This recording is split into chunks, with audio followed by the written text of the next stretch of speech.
Encounter is brought to you by the Broome County Council of Churches, where we connect compassion with needs as we inspire growth with dignity. You'll find us in special places throughout the community.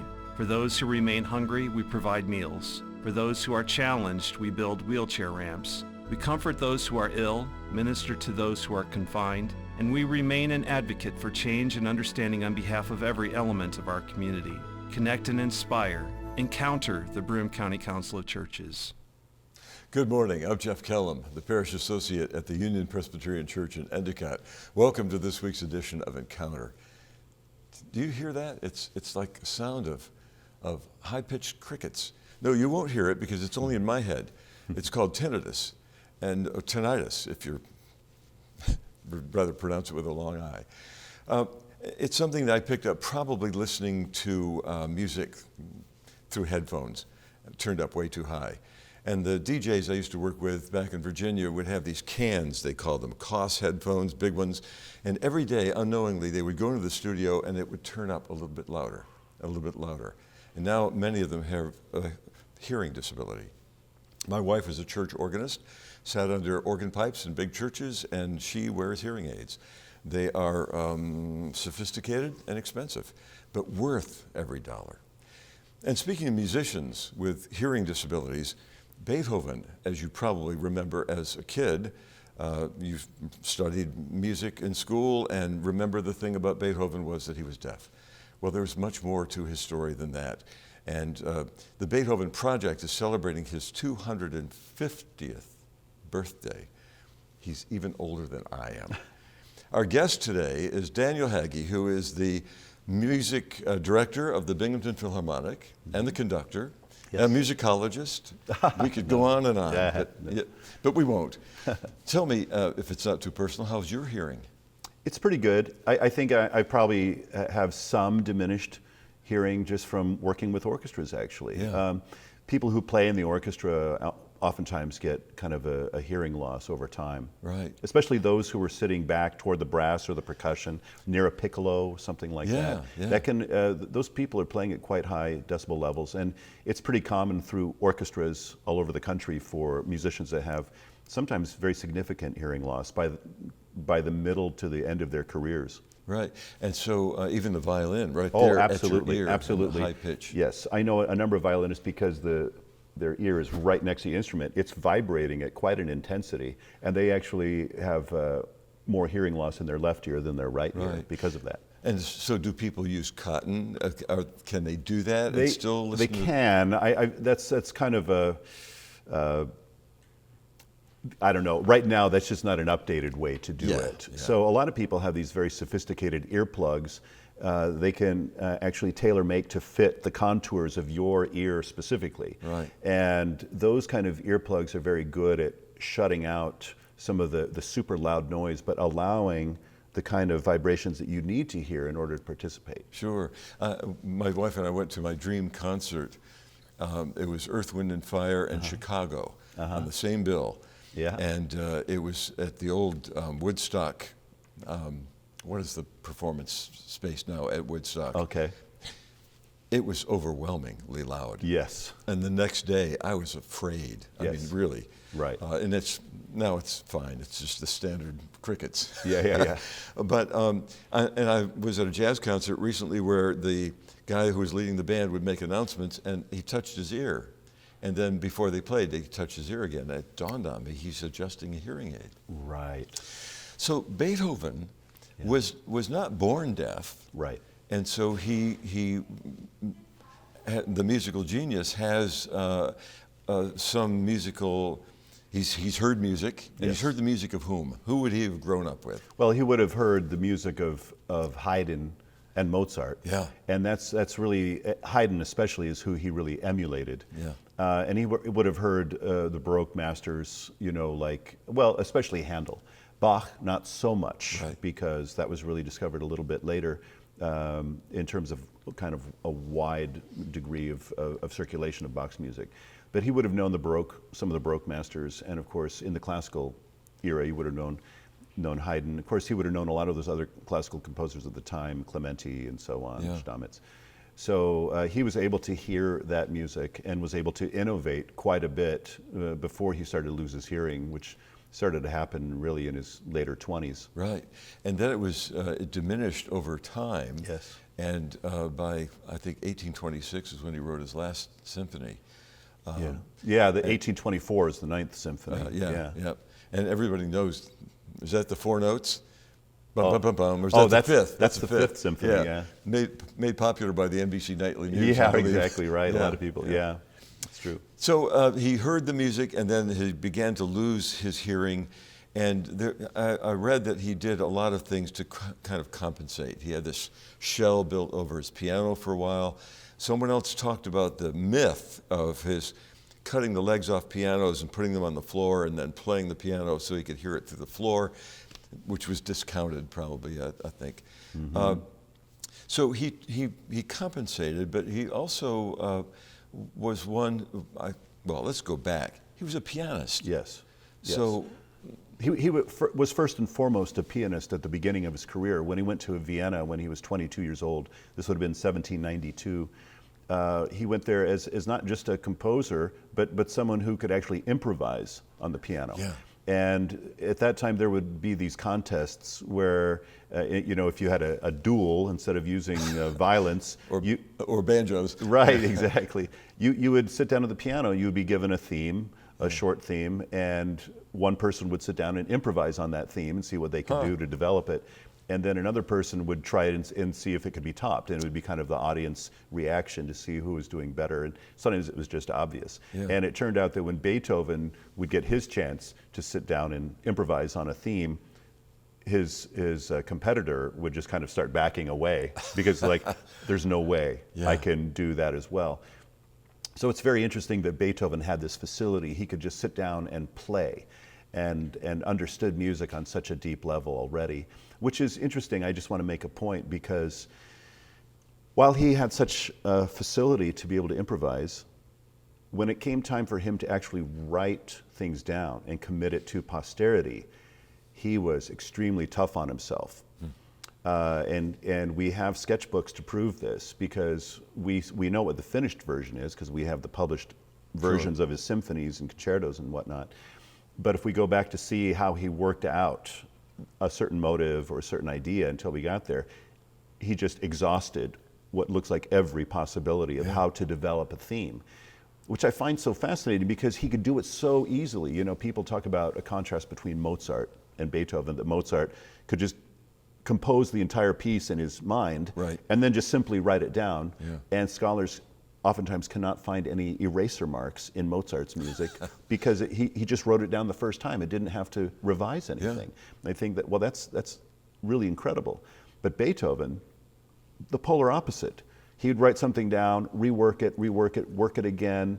And I don't know, some people want to attribute genius to one more than the other. I think they're both geniuses. Yeah. They're both geniuses. I mean, to have the facility to compose something well in your mind and write it down is one thing, and to write it down and then develop it is another thing. But one is not necessarily better than the other. And I think if you're going to compare those two, you could definitely say that Beethoven was much more of a blinding light that changed classical music much more than Mozart. Was it more scientific, do you think?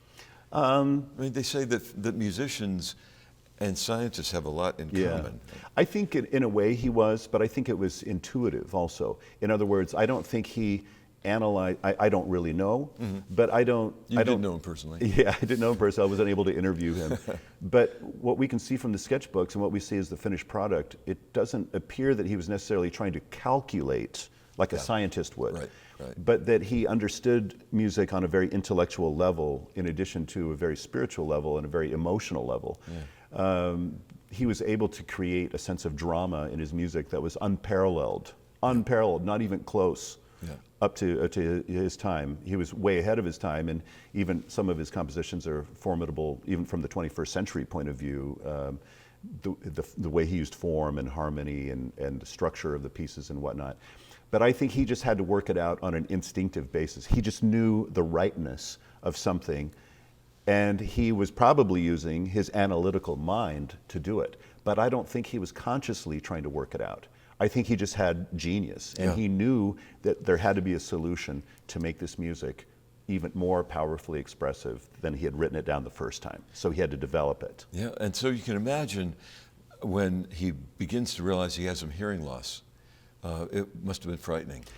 And at that time, there weren't support groups. Right. There weren't hearing aids. They had those those ear trumpets. Ear trumpets. And he was already a complicated man who had difficulty making friendships and holding on to lovers. He never, as far as I know, he never married. Right. He was always looking for that woman. Yeah. And then as he lost his hearing, it distanced himself from Exactly. people. Exactly right. I think you hit the nail on the head on all of those things. He had a complicated personality. He was given to rages occasionally. He had difficulty just with his stomach. Really acted up a lot. That's right. He had dysentery and just a lot of digestive problems. So he was unhealthy a lot of the time. So that added to his bad mood, his sour mood. He loved being out in nature, and that's one thing he really liked. And he did have some personal relationships, but he did have difficulty just getting along with people. I think he was always in his mind somewhere else. Now, add all of those things that we've talked about to having a personality that treated composing a piece of music to like ascending Mount Everest. Yes. Yeah. He had that kind of importance on every single piece of music. It was like it had to be everything. He was completely consumed with that. And add to that, his hearing loss. Yeah. And that, as you mentioned, back then in the late 1700s and early 1800s, it was seen as you're kind of an outcast or something if you had hearing problem, because people didn't know why you were communicating. They thought, are you mute? Are you dumb? Yeah. Like what's the problem? Nowadays, people can wear hearing aids, and it's no different than wearing glasses or something like that. It's very common. No one looks down on you. But at that time, you're considered kind of an outsider if you have a hearing loss. And of course, Beethoven felt this was doubly bad because he was a composer. And he wrote in his Heiligenstadt Testament of 1802, which is kind of his suicide note. Last will and testament. Yes. Yeah. Of course, we're happy that he went on to live another 25 years after that.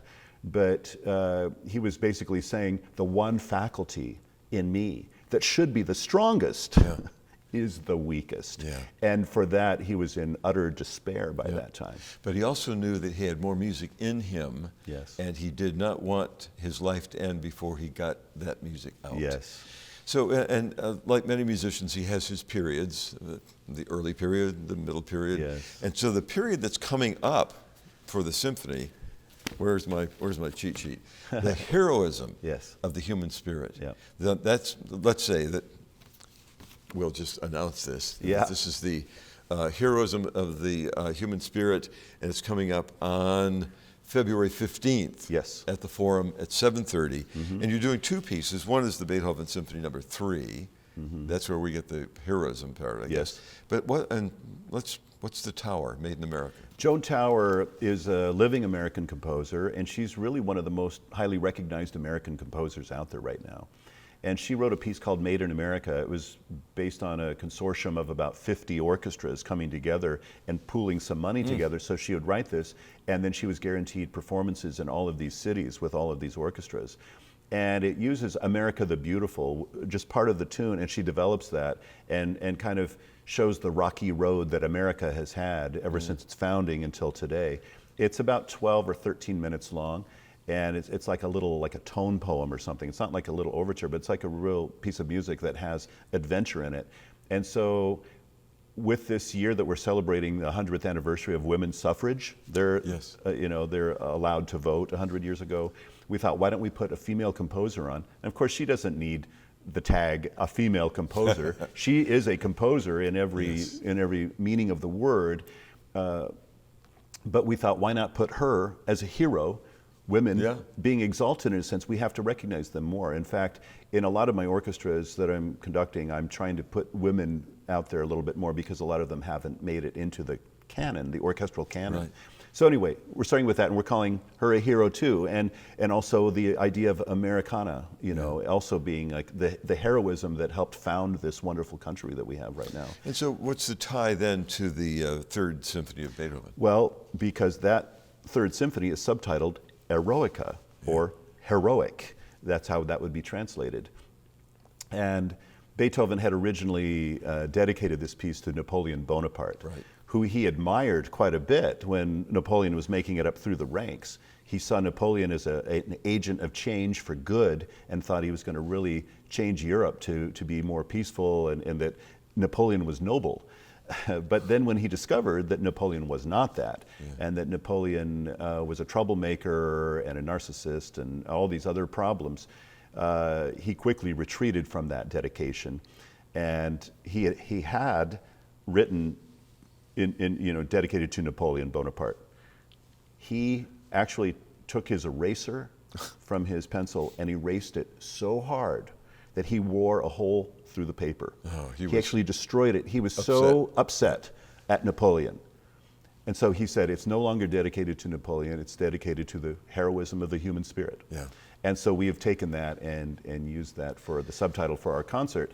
And in the music itself, you can hear a nobility, and in the first movement, for example, just in the theme, and just the way the scale of the Eroica Symphony is different than his first two symphonies. You can see that Beethoven is really thinking into the future. And it is the Third Symphony of Beethoven that really was the blinding light that changed classical music forever. It was with that symphony, its scale, the way he used harmony, the way he used rhythm for tension. It's truly remarkable. And each of the movements has something where you can capture that heroism. So the music itself is powerful. The full orchestra will be there because it's going to take all those instruments. How many instruments are we talking about? Oh, I haven't calculated it all out. Well, it would probably be about 60 people overall. I mean, at this time in classical music history, the orchestra hasn't gotten gargantuan yet. And what I mean by that, we don't have an augmented percussion section. We only have timpani drums or kettle drums. We don't have, like with Berlioz's Symphonie Fantastique or something like that came later, the orchestra got much more enlarged. Yes, they had, you have maybe 6 percussionists back there. In this case, you only have the one. So that's only the requirement that Beethoven had. And then you have pairs of woodwinds. You have 2 flutes, 2 oboes, 2 clarinets, 2 bassoons.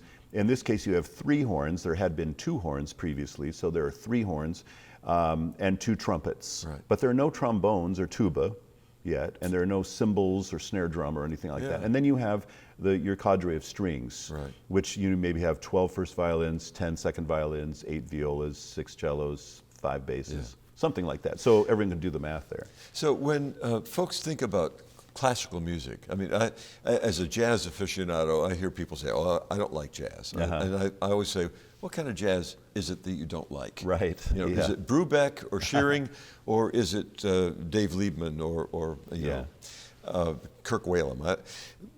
In classical music, people do the same thing. They say, "I don't like classical music." Well, what is there to like now about Beethoven? If we were to say to our audience on the rock station, on the adult contemporary station, the country station, what is it that draws people into classical music? I think with Beethoven, it is the combination of the intellectual power of his music and the emotional content as well. When you bring those two things together, I think it brings a satisfaction to the listener that they're not even aware of. There's something about experiencing, when someone is looking at great architecture, they just know a building is really grand. Why is it not? It's not just because it's beautiful, but it has certain shapes about it that just speak to them. There's either something that is so geometrically beautiful about it, like it makes sense. It's either has a certain symmetry or it has a certain asymmetry that is very alluring. And I think with Beethoven's music, it's certainly not symmetrical music. You can't say that there are 4-bar phrases that just go throughout the whole thing. But that's what is amazing about it, because Beethoven is stretching what the norms of expectation had been up to that time.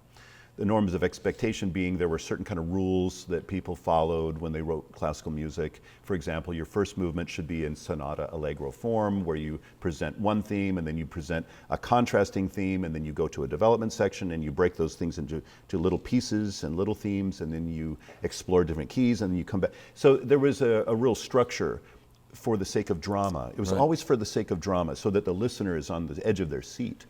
But Beethoven took those existing rules that Haydn and Mozart had basically formulated in creating the symphony, and he stretched them, and he changed people's perceptions so that when they're listening, they were expecting one thing, but they got a different thing. Yeah. And that element of surprise is what really gets people. Now, for today's audience, they've already heard music way beyond Beethoven, right? Mm-hmm. Of course, they've heard the music of Wagner and Bruckner and Mahler and a lot of pop music and jazz. Yeah. And so now, going back to Beethoven, what's going to be surprising about it? Yeah. I think that Beethoven still has this element of surprise. If you're just an active listener, and this is what I ask everyone to do. If you go into a concert and you're sitting there and you're just hoping that the music will just wash over you and you'll get everything out of it, you are mistaken. Yeah. Now, can you go in and enjoy music just by letting it wash over you? Of course you can. You can. Just like any other thing, you can listen to something in the background and still find it very pleasing and enjoyable. Yeah. So for the people who want to do that, I want to give you full permission to do that. I encourage you to do it. But for the people who want to get a little bit more out of the music, you can do some preparation by either hearing the music beforehand or hear someone talk about it. Now with YouTube, you can hear almost any explanation you want. It doesn't mean they're all correct, but it might be different viewpoints that you could get. And if no one would consider going to a Shakespeare play without knowing a single thing about Shakespeare's language, right, or anything about the plot. No one would consider that because you would just get lost right away. You wouldn't know what's going on. Right.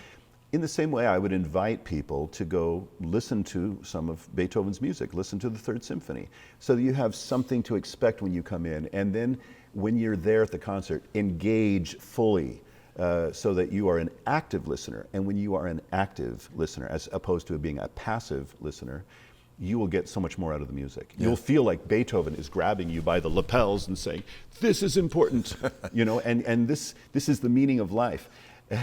And even when I say that, I think people need to know that Beethoven was also a jokester and didn't take himself so seriously. He took his art very seriously, but he didn't take himself seriously. And you can hear it in the scherzo movement where he's just kind of cracking jokes all the way through. The music is playful, it's fun, it's lighthearted.